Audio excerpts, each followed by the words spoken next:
Hello, hello, hello. Welcome, everybody. We are back again for live with Tunji. How are you all doing? Hope you're all good and well. If you're on, or when you do come on, make sure you click that share button and let us know where you are viewing this from. I've got an amazing guest with me today who's going to be sharing some amazing things with you on how to make impact and how to have influence. Stephen Law is with me today. We're part of a coaching program together, and also just found out that we're part of the John Maxwell team together as well. So this guy is loaded. So make sure you listen up. He spoke for me last month on my 5 day challenge, and it was amazing. So he's got lots of nuggets to help you go from where you are to where you need to be. Stephen, how are you? I am doing fantastic. I am just happy to be alive and happy to serve the Lord. Awesome, awesome. So yeah, tell us about you, who you are, what you do, who you serve, and yeah, let's know who you are. Yeah. So for me right now, the big part of my life is focusing on my child. I have a 5-month-old baby who he's about to turn 6 months, who takes up a lot of time. So that's kind of my main focus right now. But outside of that, I've been married for 10 years. I was a youth pastor for 10 years. And last year was one of the most productive, biggest changes in my life happened all last year. Not only was it the year my baby was born, but it's the year that I became a best-selling author. It was last year that I joined the John Maxwell team, joined the other coaching program that Tunji was talking about. I mean, honestly, last year had a lot of change, but it was all for positive growth. And, with the topic that we have in line for today, almost every change that happened last year was because I wanted to be able to build my influence so that way I could have a greater impact in the Yeah, different areas that I served. I mean, awesome.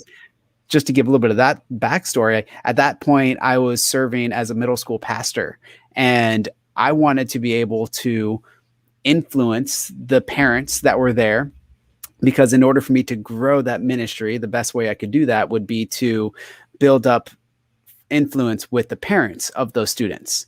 And the best way to build influence is by building trust. So, what I was trying to do was build as much knowledge and impact as I could, so that way I could help these parents see who I was, what I'm capable of, and be like, wow, I want my students to be a part of that ministry. And that was my plan all along. And then when I found out that we were going to have a baby, I was pretty motivated to say, hey, I not only want to leave an influence and impact on the life of the students that I teach, I want to leave an impact in the world that we live in that's going to eventually be the world that my son is going to grow up in. So that motivated me to do whatever it took to learn and grow who I was, so that way I could influence the people around me in a positive way. Wow, that's amazing. That is amazing. So what is impact to you and what is influence? So influence and impact, they really go hand in hand. In fact, I don't think you can have one without the other. And let me explain that. So if you were to define the two terms, impact is defined as the effect or influence of one person, thing, or action or on Yeah, another. So really, impact is just the effect. It's the action that we see. Whereas yeah, influence, it starts off the definition as the capacity to have an effect on a character development, behavior, someone, or something, on the effect of itself. So, in other words, you can't really have an impact without having influence. yes, sir. Now, we may not be able to know what that influence looks like at first, whether that influence is intentional or accidental. We all influence people. And Yeah, because the way that we influence people, we find ourselves impacting people. So, how I see it is, in order to make an impact, you have to have influence. wow, wow. Go deeper. Keep going. That's good stuff. Yeah. Well, I That's mean, if good you think stuff. about it, influence is saying that I am capable, I have a capacity to be able to change your thinking, change your behavior. But the reason I have that influence is because of who I am, what I do, what I know, what I'm capable of. something about me is what is having an influence on you or the people around me. Yeah. Now that influence naturally, even subconsciously, is going to impact those people. If I am somebody who is always cheerful, always joyful, always have a smile on my face, that will be me having the capacity to influence people positively. The impact will be that the people around me might smile a bit more, might laugh a bit more, because why? They see the influence of my joy, of my personality. And the same is of the opposite is true as well. If I'm always angry, always upset, you know how it is. You're around a grouchy person all the time. Eventually, you just start getting upset. You start getting angry. Yeah. Why? Because their influence impacts you. Wow. So you need to grow your influence first in order to make impact. So how Correct. does one begin to grow their influence? Because you spoke about last year has been one of the best years for you that's helped you to start growing your influence and impact. What steps did you take? What happened last year that helped you do this? So one of the first things that I did last year was finish my book. I had been working on a book for about 4 years, Mm, and I always wanted to have the book. I was like, this would be great. I love the idea. And it was a little over 4 years ago that I wrote down the outline for the book. I right away knew what I wanted to talk on, but I didn't really have the right motivation for it. I talk about this throughout the book. I wanted to have it. So I'm like, oh, look, I wrote a book. It was just kind of selfish at that point, but it yeah, was the further along in the writing process I got and the closer I got to the completion, I started to find better motivation. And in the end of it all, the best motivation that I had was my son. It was knowing that this would be a book that would be able to leave an impact in the world that he was growing up in. And yeah, because of that motivation, I'm like, all right, I need to get this done because I believe that baby is coming. That's a whole side story. We waited 7 years for this baby, wow, and we just knew that God was saying, this is the time. And, God was just letting everything happen. And then we're like, all right, I'm going to make sure that this book is done before this baby is born. mm, And I had finished the book right at the end of 2019. And then into 2020, I started doing the editing process and getting everything going. But as I was doing that, I realized that a book in itself, a book isn't a way to make money. We talked about this during your yeah, challenge. A book isn't the money maker, it's the door opener, right? Because the book is what makes you the main authority of a subject. And yeah. I learned this just recently. You think about the word authority. What is the word authority? It's Oh, author. Right? You got author at the beginning of that. Because you are the author of this book, you have the authority on that subject. yeah, So what happened was I started to build influence in the subject of success, self-development, personal growth. And as people were able to see this book, they're like, wow, this is something that I need. Wow, Stephen is able to bring this for me.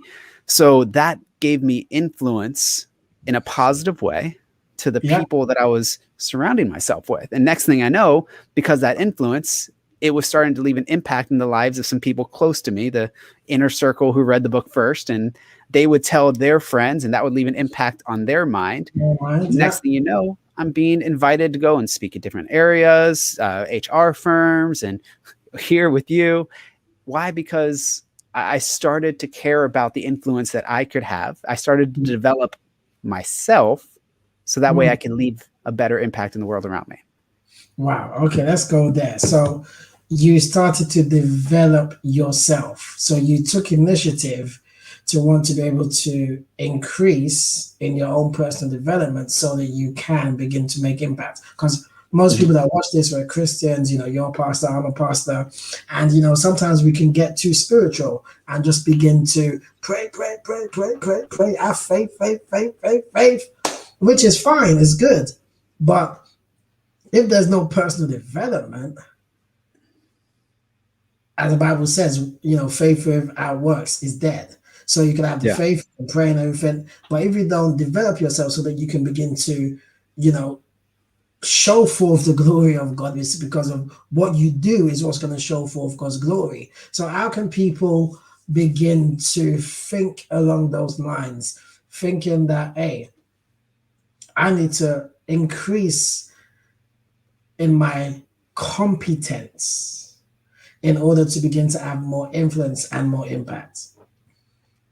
Yeah, see, if I think through it, understanding the idea of being able to have that competence, being able to build my credibility, to build my capacity, a lot of this is stuff that I learned from John Maxwell and being on John Maxwell team, going through some of his books. I've been teaching a lot from the 15 Invaluable Laws of Growth. And Wow. one of those laws is the law of capacity. And it's the idea of saying, I want to grow my capacity, not so that way I am better off, but it's so that way I am a better leader for the people around me.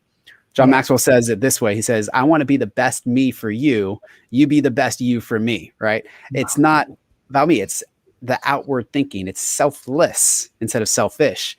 Yeah. So as I'm trying to build my capability, as I'm trying to build up myself as a leader, I'm not thinking internally, well, this is just what I need. No, I'm thinking this is what the people around me need. This is what my wife needs. This is what my students need. This is what my clients need.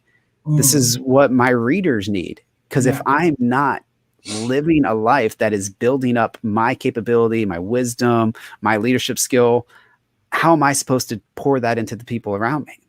Right? I'm not supposed to be the reservoir that has this limited amount of potential. I'm like, no, I want to be the river that's constantly being poured into and then pouring back into the people around me. Very, very true. And I want to talk about, because your book, the title alone is amazing, be the best. How can, lining up with what you've spoken about? Because I believe, in order to make impact, in order to have influence, you've got to be the best. The Bible says our Daniel had an excellent spirit and was far above his peers. He was an expert. He was an authority in those times, and that's why I was able to do what he did. So how can someone use the steps in your book? I'm not sure if you have a framework or whatever that you would like to talk about in order to be the best, so that you can begin to have more influence and make more impact. Yeah. Well, the full title is "Don't Be Better, Be Best." So just at the very root of it, it's saying we have the option every day to try to be better, and we should. We should daily try to improve. But the heart that we hit on with the book is so many people will say, okay, I'm better, and then they stop. But the idea is don't stop at better, continue pushing beyond that, push past your limits and find what is your best. In fact, it's not about being the best, right? Because being the best means that you're the best person in the room. And I don't think we should ever be the smartest person in the room. We should be surrounding ourselves with the people who are constantly better than us. Why? Because we want to push ourselves further.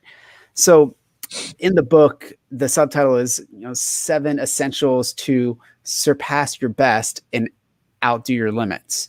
And the idea is to be able to say, here's what my best is, but every day I'm going to continue to push beyond that and find the next level of my potential.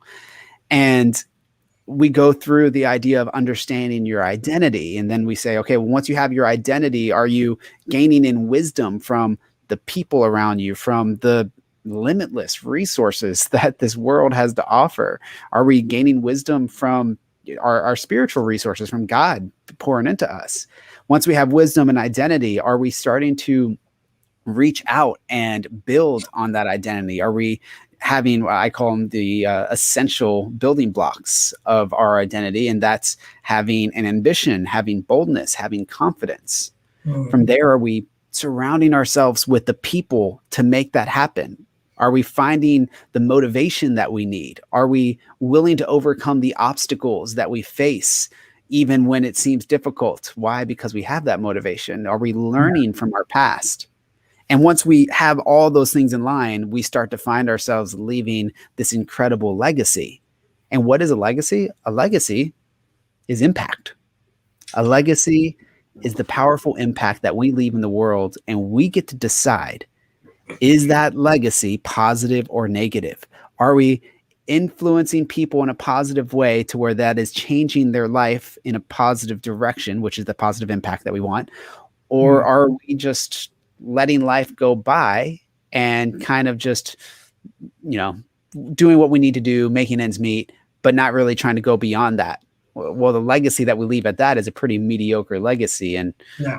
we're not trying to be mediocre. We're not trying to be average. The reason the book says don't be better, be best is because we want to do our best, our personal best. We want to give everything that we can for ourselves, for our family, for the people that are ahead of us, the people that are before us. We want to do our best for anyone that we can come in contact with.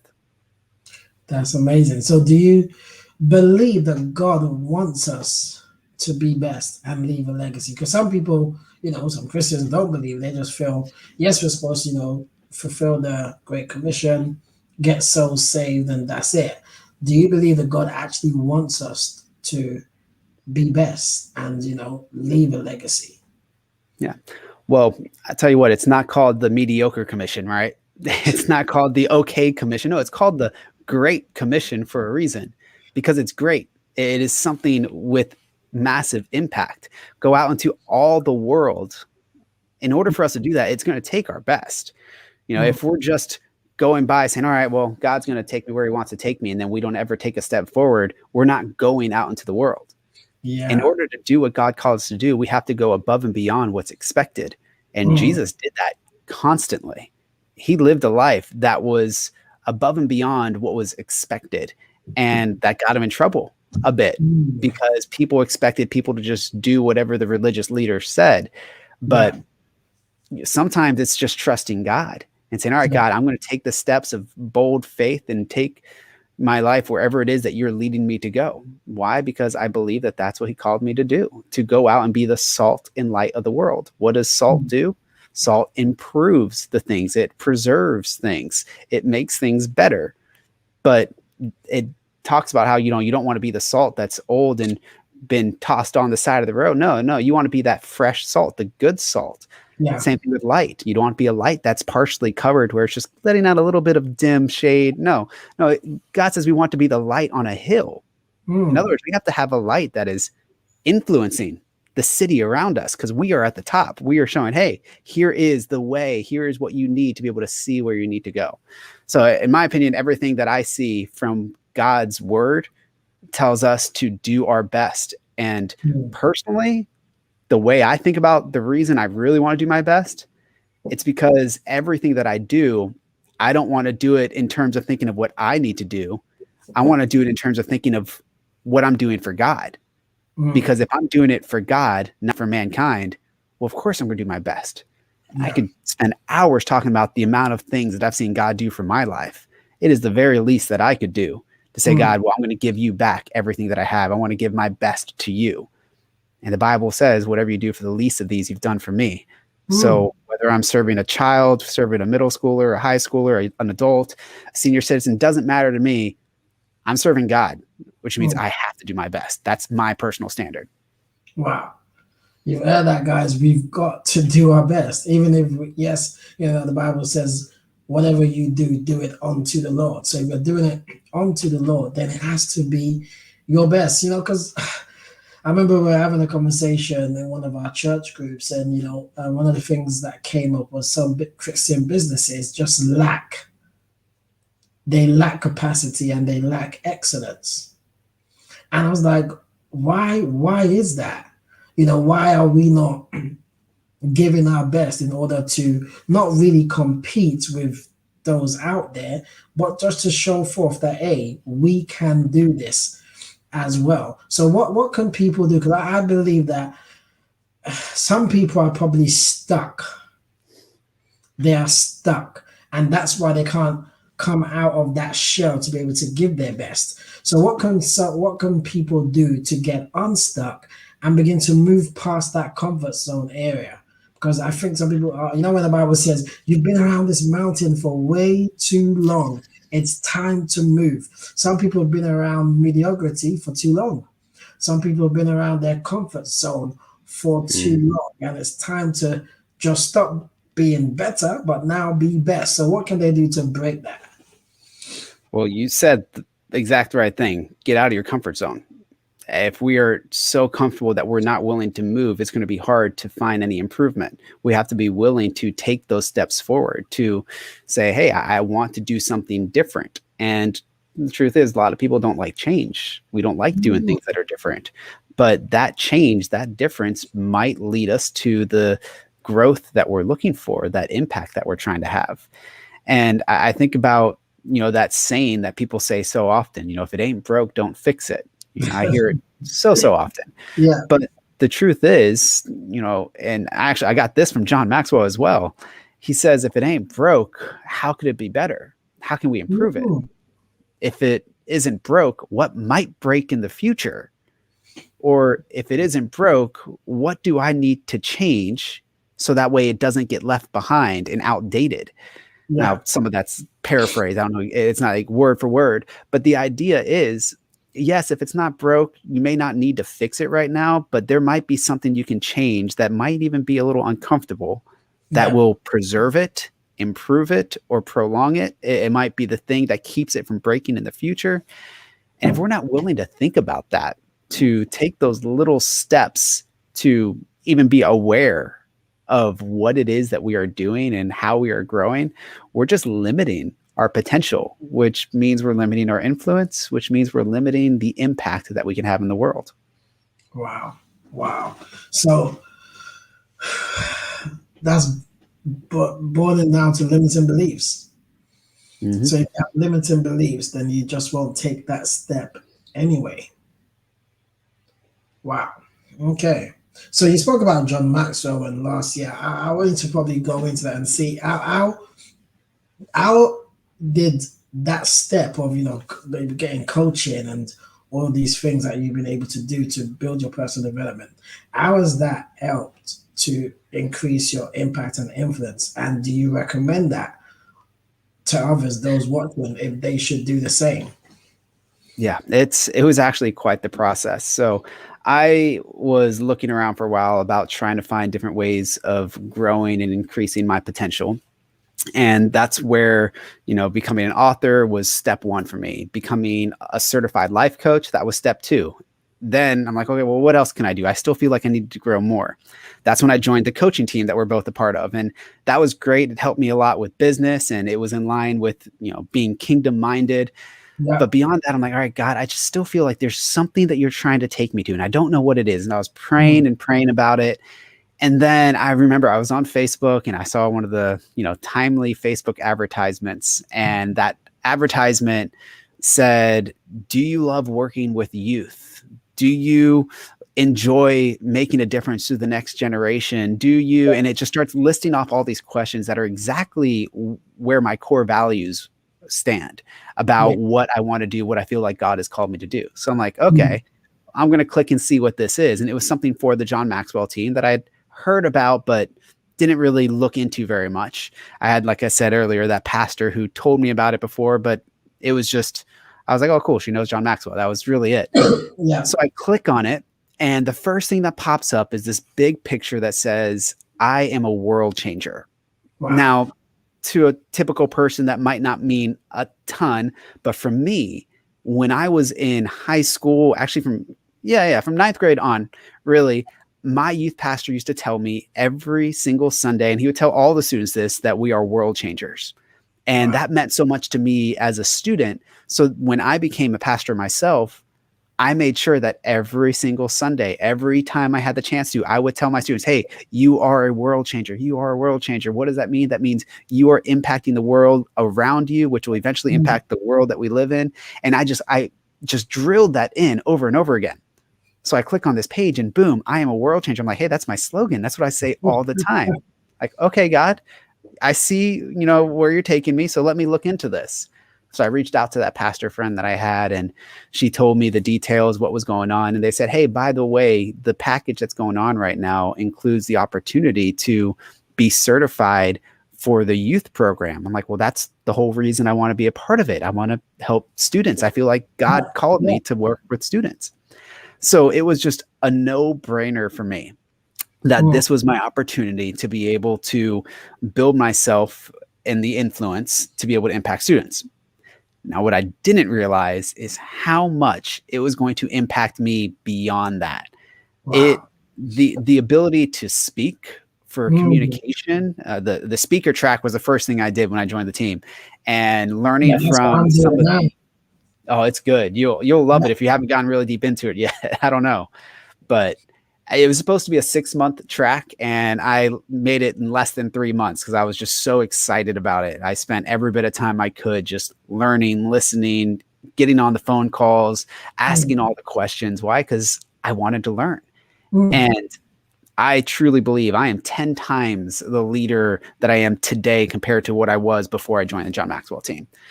And for Wow. a lot of reasons. So should other people do it? Well, ironically, just what is it? Just 4 hours ago, I was sitting down at my living room table having a conversation with a friend of mine saying, this is how beneficial this is for you. And I was giving him the information about how to join the team because I knew that this is something that would help him. And he's about to retire, but he still believes that this is something that can help him in his life. So it doesn't matter where you are. If you enjoy personal growth, if you enjoy making a difference in the world, if you have that kingdom-minded heart where you know that you want God to still be involved with it, that's what I love the most about John Maxwell. He's working in the secular world, but he doesn't deny or ignore how great God is and how much God has led him to where he is today. Then yeah, I think it's a no-brainer. It's an investment for sure, but it is an investment that if you keep up with the system, if you are consistent, then yeah, it's worth it. It's 100% worth it, 100 times worth it. Awesome. And guys, it doesn't have to be John Maxwell. The thing is just taking that step. Because, like my wife said, you add hunger, and that's so true. Because on, if you want something so bad, you'll find a way, and that's what you did. You wanted something so bad, and God presented an opportunity your way, and you ran after it. And that's the same with me. You know, when Life on Fire came my way, I said, okay. Spoke to my wife. I'm like, I think I need this. And I remember after the challenge, she told me that I think that's the best decision you made last year because it's increased us. It's helped us to really, you know, expand our businesses. And now with John Maxwell is going to just be another level. So, you know, everyone watching, if you need to grow your impact and your influence, you need to start looking around and say, okay, where can I jump into? Where can I jump into so that I can grow? It's all about growth because John Maxwell is only making an impact because he grew in that area of leadership. And when I look at him and I look at, you know, other people, and I'm thinking, these guys are Christians, kingdom individuals who are not ashamed of the gospel and they are making impact. So we can do the same too. But I believe sometimes some people think they need to impact the world and not their own community that God has given them. And I think that's the issue. So I wanted to talk about that in terms of mindset as well. What Perfect. mindset do you need to have in order to make impact and have influence? Because yes, we can impact the world, but what about the world around you? Yeah, I would love to talk on that. I had a wonderful conversation recently with a good friend of mine about that idea of world changer. And it's funny, we actually had very different views. We both were told as students that we were world changers, but we saw it from completely different perspectives. He saw it from the perspective of, in order for me to be a world changer, I have to go be in front of the entire world, which is a very audacious task and can be very easily overwhelming. Whereas when I was taught about being a world changer, I didn't see it that way at all. I saw being a world changer as really focusing on the people that were around me, the people that I could influence, because I have no idea of who they're going to influence and the impact that they're going to make in the world around me. A quote that actually is from Scott Adams. He's the cartoonist who came up with the Dilbert comic. He says, you don't have to be a person of influence to be influential. In fact, the most influential people in my life are probably not even aware of the things that they taught me. Because the Wow. truth is, we are influencing people every single day. We influence our maybe siblings, we influence our spouse, we influence our coworkers, we influence the people at the drive-through window, we influence their cash register. Like we are influencing people every single day. But what we don't realize is how that influence is like a little pebble dropped into the pond that creates a ripple effect, right? We Mm, may influence somebody else with that smile, which might make them smile at somebody else, which might make that person have a better day, which might make them be nice about the person trying to cross the road and instead of trying to cut them off. And next thing you know, you just saved the life and you don't even know it. I mean, that's yeah, a yeah, bizarre chain of events, but you get the idea. yeah, The person that you influence has unlimited potential. We all do. We all have unlimited potential. But if we see every single person that we interact with as somebody who has the potential to be that person who does stand in front of the entire world, because we don't know who does and who will, but we're believing that every single person in our sphere of influence has that type of potential, then the ability to change the world truly becomes limitless, because wow, we're not so focused on I have to be the one that's seen by everybody. No, we're focused on I have to be my best to impact the person that is in front of me, because that might change that person's future. And I don't know whose future that person is going to influence. So for wow. me personally, why did I choose middle school students? Because I believe that middle school students are going to be the true leaders of tomorrow. And at that age, they are so easily influenced. So I Mm, knew that I could influence those students in such a powerful way that their potential just exponentially grows because of what they're being taught from me or from God. And then that is changing the world through all these different students that I get to interact with. So that's mm, what lights me up. That's why I get so excited about working with students, because I believe that that is possible. I mean, I'll work with anybody at any age, but my true passion is finding those middle school students who I believe that they are at that key point in their life to yeah, be influenced to truly become world changers. wow. Amazing, amazing. So you said the opportunity to influence is all around us. Can you expand on that? So, as I mentioned, your day to day walk is going to be seen by the people around you. I mean, even if you try to hide at home, you're going to have neighbors who are like, oh, they never come out of their house. They're always hiding. The lights are always off. Like, we're influencing people constantly. So we don't have to be the quote unquote influencer who is out on social media with millions of views just to be able to make a Mm, difference. Now, yes, those people are being influenced or influencing in a big way, yeah, but there's somebody that probably is not as popular as them that influenced their behavior, that influenced their personality, that made them decide to do what they are doing. So if we continue to peel back those layers of the most influential people, you're going to find a lot of people who may not be big and bold people, but they chose the right person to influence. They made the right investment. So we can't stop and look at our life and think, well, I can't influence anybody because I don't have the opportunity. Well, yeah, no. You have to look at life as the opportunity. Every wow, single person that is crossing path with you, whether that is the barista at Starbucks or whether that's, the person that is driving next to you, it's hearing your music, or just the person that you're smiling at. There are so many different ways to influence people around us. We just can't underestimate the mm, power of our intentional personality, our intentional behavior. mm, wow. So do you need to be intentional about it in order to make impact and have influence?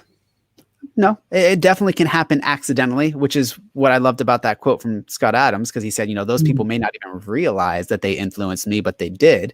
So yeah, it can happen on accident. But if you are aware of it, if you are intentional about it, that gives you control of the influence. Because if you're not aware and you're just kind of going around doing whatever, then you don't know what type of impact you're actually leaving. It might be a negative one. It might be yeah, a influence of laziness or boredom. No, if you're intentional about it, if you're constantly thinking, nope, I know that I am making a difference everywhere I go. I know that people are watching my steps. And that's not a, big brother kind of schizophrenia type thing. I'm talking about, being aware that, hey, my actions matter. My mm, behavior matters. My choices matter.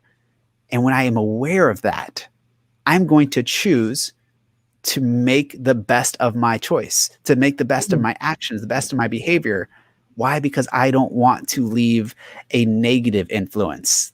The way that I always term this with my students is from the Bible. It says we're supposed to live a life that's above reproach. Now, specifically, when the Bible's talking about that, he's talking about the elders of the church and the deacons. But if the people that are in charge are supposed to live that way, then I feel like we should all live that way. We should all live a life that says, no matter what I do, I want it to honor God. I want it to be positive. I don't want to hide anything about me because I want everything to be the truth of who I am, because I know that that truth can influence and impact the people around me. Amazing. Amazing. So true. So true. Wow. You look at life as an opportunity. That's good. That's good. So, but guys, you have no excuse, man, because Stephen has given you guys so much. This is good. So let's go back to books. Why is a book a door opener, and why is it an important tool to use to make impact and have influence?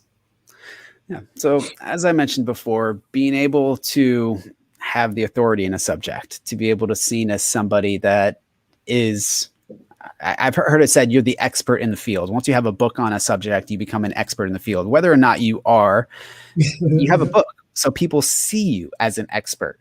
And yes, it can be quite the journey and quite the task to write a book. But also, if you have the right people around you, people like you, right, it's not as hard as you think. I mean, getting the book out there is not that challenging. It's some people see it as challenging and they make it more challenging than it has to be. It didn't need to take me 4 years. I wasted probably 3 of those years as I was trying to write the book. I could have got it done in way less than that. I mean, I've talked to people who write their books and they write a book in a weekend. Like, that's so crazy to me, but people do it. They write an entire book in one weekend. So just to put that out there, don't limit yourself thinking, I don't have the time. There's no way I can do this. I mean, there are definite ways to do that. And when it comes to time, I mean, I'm teaching I'm doing a little value night this Friday night talking about time management, because so often we're like, oh, I don't have the time to do this. And no, we have time. We just don't always know how to manage the time that we have. But when it comes to a book, see, a book is something that can help somebody else see that you care about that subject. And people will care about what you care about. And people, if you are somebody that is building up influence, which means that you are caring about the people around you, because a true person who has influence is building up that influence because of the capability that they have to understand the people around them, right? If they know the people that are around them, they know their audience, they're capable of influencing those people to a greater level. But it's that mutual care. I'm trying to remember who it is that says people don't care about how much you know until they know how much you care. I can't remember who. Yeah. Do you remember who says that? Not Les Brown, but he said someone. Yeah, and I can't remember. It's right at the tip of my head. But either way, so it's a great, true quote, though. It's just saying, people don't care how much you know until they know how much you care. So if you care about the other people, Zig Ziglar, yes. Yeah. So if you think about that, when it comes to writing a book shows people what you know. But because of the topic that you chose, it shows them that you care. Right. And if people are like-minded in that care, if they're like, well, that's something I want to know about, and then they're going to be like, wow, this person's already ahead of me. They've written the book. They've done this. So suddenly you've built up an influence over that individual. Why? Because you have a like-minded care. You have a unified vision for what you want to accomplish. It's like people who write children's books. I'm friends with several people who write a lot of children's books and do children's illustrations. And it's so funny when you see them meet other children's book authors, they just get along so well. They just start to laugh and have fun. Why? Because there's just this like-minded personality that comes along with somebody who's willing to just give the joy to a child through a book. It's because they care about the same thing. So that builds influence. Because I've been telling people this, that yes, it's good for us to read books, but why can't someone read your book? Start to write your book so other people can read your book. Because we all have a book in us. There's Mhm. something in us that we need to share. There's a message, there's a story that can inspire, impact, and influence someone else. But some people just don't believe that they've got anything to write about. But we all do. We all do. So why talking about books, reading can why is reading books important as well when it comes to making impact and having influence? So the way I think about this is learning through other people. So you Mm, can go to school, and when you go to school, probably they're going to assign you books to read anyways, right? But when you go to school, you go there to learn from the teachers. You learn from, the people that are around you at the school, the homework, all that. Nowadays, you can pick up a book and learn a trade just like that, right? It takes just a second mm, to be able to learn that. Why? But it takes the willingness to sit down and pick it up. So for me, one of the other reasons that I joined the John Maxwell team is because I have been reading John Maxwell books for a majority of my life. And I always found so much value from them because they taught me the leadership principles that helped bring me to where I am today. Reading those books was like me going to school with John Maxwell as a teacher. I am learning from the greatest leadership expert in the world. I am learning from the guy who's very like-minded when it comes to a desire to honor God, but a guy who's been through so much more than I've been through. And mm, as a part of the team, I hear from these people who have failed businesses and failed relationships and all these things. And I look at their books and I'm like, well, I saw what they went through, how they failed, and I don't want to fail the same way. So reading the book of their failure shows me how to be successful wow. because I'm learning from their wisdom instead of having to experience it completely on my own. I don't want to have to fail. I Yeah. don't want to fail at all. No, of course, yes, failure is a great teacher, and that's important to understand. But I would much rather learn from somebody else's failure than my own. And reading gives you a chance to do that. So, just to put one more very practical example of this. So, having my baby last year, it was my first baby. Being married for 10 years, I had no experience with a baby before this time. So, I went out and I found books on being a father and what does this look like. So, understanding how to help my wife through pregnancy. I learned from other authors who went through some positive, some negative experiences with helping their wife through pregnancy or with dealing with a newborn. Mm, I didn't have to fail with that. Why? Because I learned from them. So I would say one of my favorite ways to, or my favorite benefits from reading through a book is learning how to find success without being the one that fails. The second part is, I mean, honestly, there are just so many books out there. There's countless books, but being able to choose what I mm, want to learn, be able yeah. to say, I want to learn on communication. So I pick up, everyone communicates, few connect. I want to learn on leadership. So I pick up a leadership book.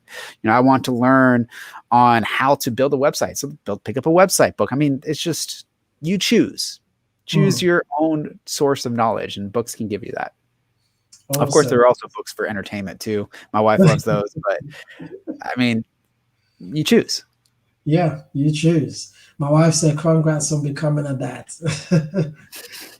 Yeah, congrats. 5 months. 5 months. He's a Thank you. big boy. Okay, so how can how am I gonna put it now?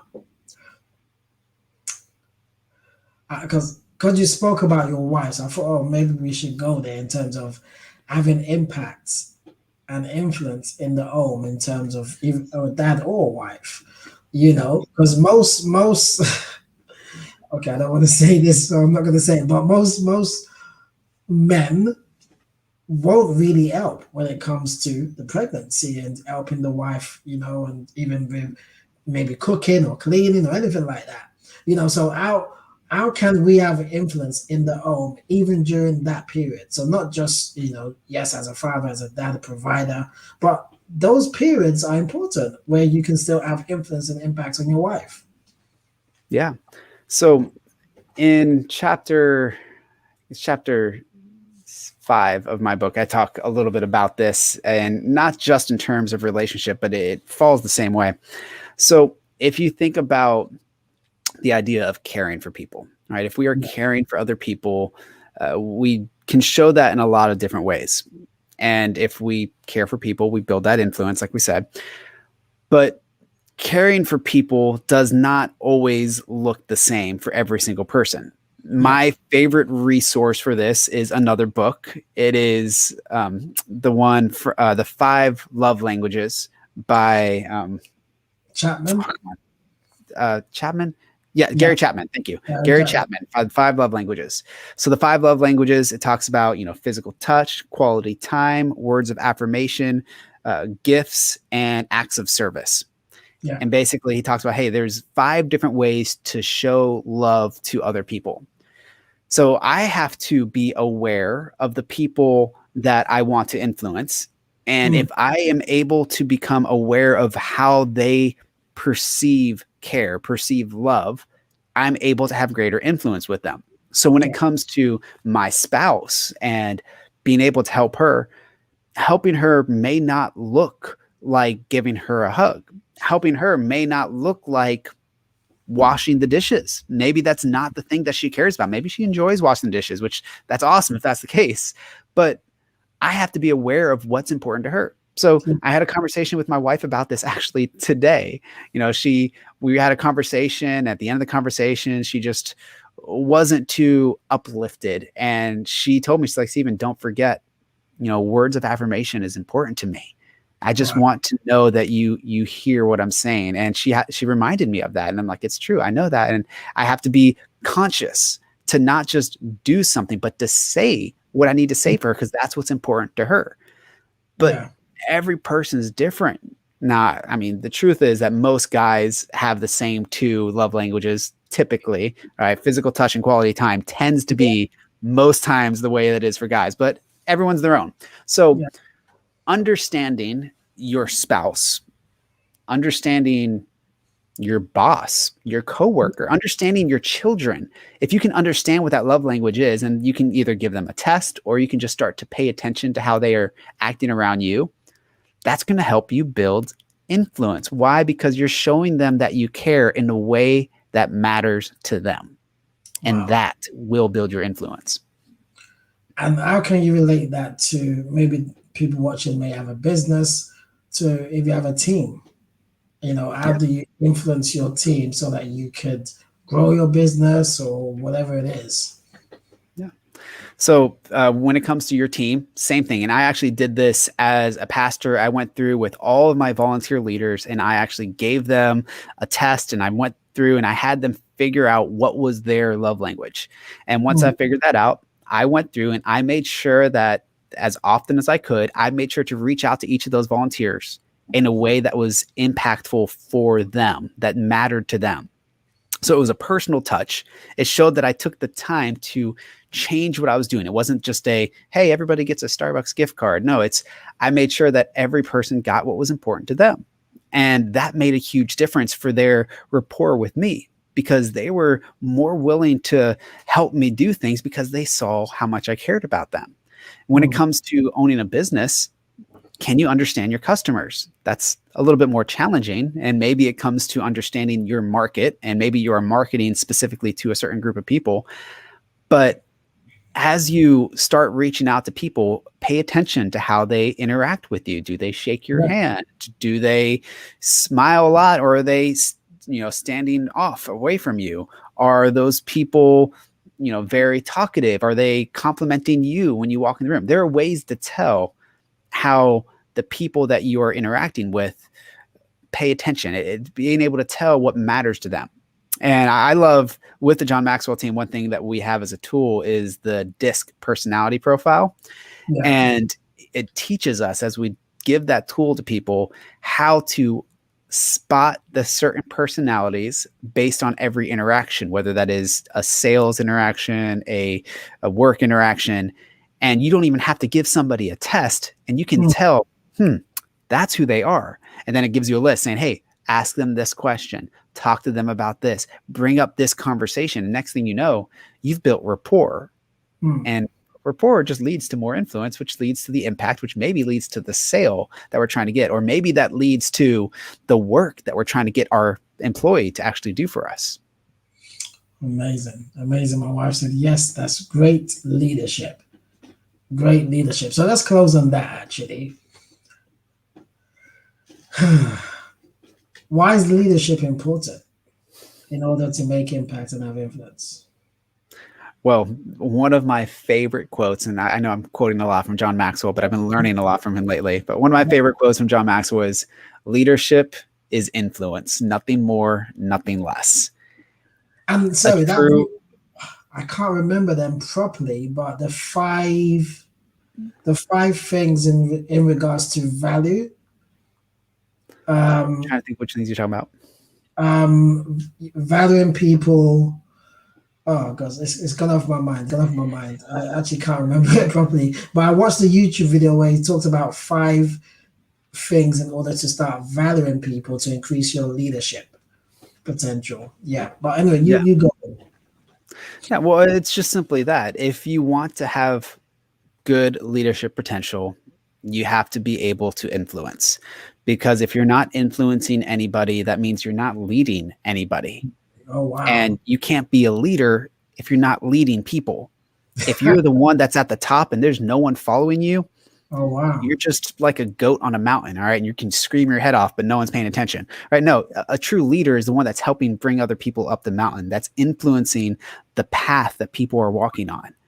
So yeah, you can't be a leader without influence, which is why a very powerful leader, the one who's making the biggest impact, is the leader who is building influence, who is paying attention to how they can influence the people around them. So that means you're not really running a business or running a church if you're not influencing people. Yeah, exactly. And I think people miss that so often. And that's part of why, I wrote the book. When I wrote Don't Be Better, Be Best, yes, my motivation is my son, but what did I really want to have accomplished with that book? I wanted potential leaders, people who were able to make a difference, to look at their life, look at their behavior, look at their, even their habits, and ask themselves, is this the best that I can do? Is this really giving my best effort, or am I just being lazy? Yeah. If a leader is really giving their best, they're going to take the time to pay attention to those little details of their employees. And I have seen it, I have experienced it so many times where you have leaders who have such great potential, but they waste it because they ignore the people around them. They're so distracted on the spotlight, but they forget the value of the people that are bringing them into the spotlight.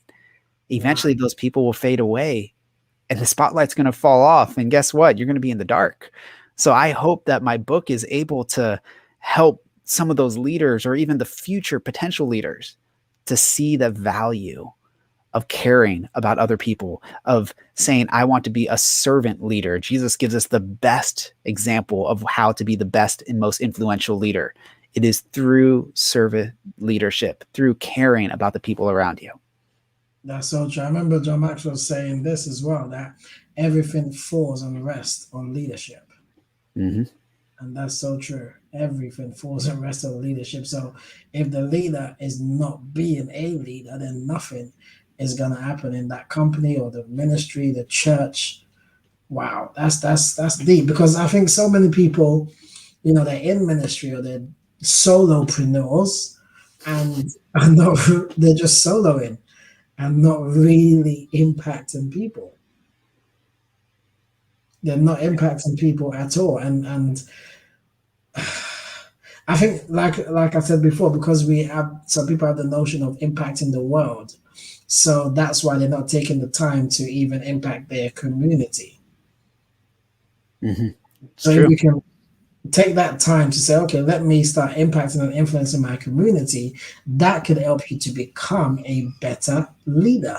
But if you're just Absolutely. going straight to saying, I'm going to impact the world, but you don't want to do no personal development, you feel that you know it all, you're never ever going to be able to do what you need to do. Yeah, it takes effort. We have to be willing to put in that effort. And there are very, very few people who get lucky and end up accidentally stepping into this spot of great leadership. Hmm. But even in those moments, if those people ignore influence, ignore the people around them, that leadership is going to fall away so fast. Like I said, you can get lucky, but if you want to keep it, if you want to Hmm. continue to build that influence, you have to be intentional about your growth, about your influence, about the way that you see the people around you. Awesome. Thank you so much. It's been amazing today. I've really, really enjoyed this. Guys, if you're watching the replay, make sure you watch this. If you're on now, make sure you go back and watch it again. This has been amazing. I want to say thank you, Stephen. This has been amazing. Thank you for coming, even though it was short notice. And you said, yes, I really appreciate you, even though you're taking care of your son and you still found the time to come on. God bless you. Greetings to your wife as well. Thank you. So, everyone, this is it. Like I always say, keep smiling, keep shining because you've been designed and destined for more than where you are right now because you have what it takes to make it. Bye for now and see you next time.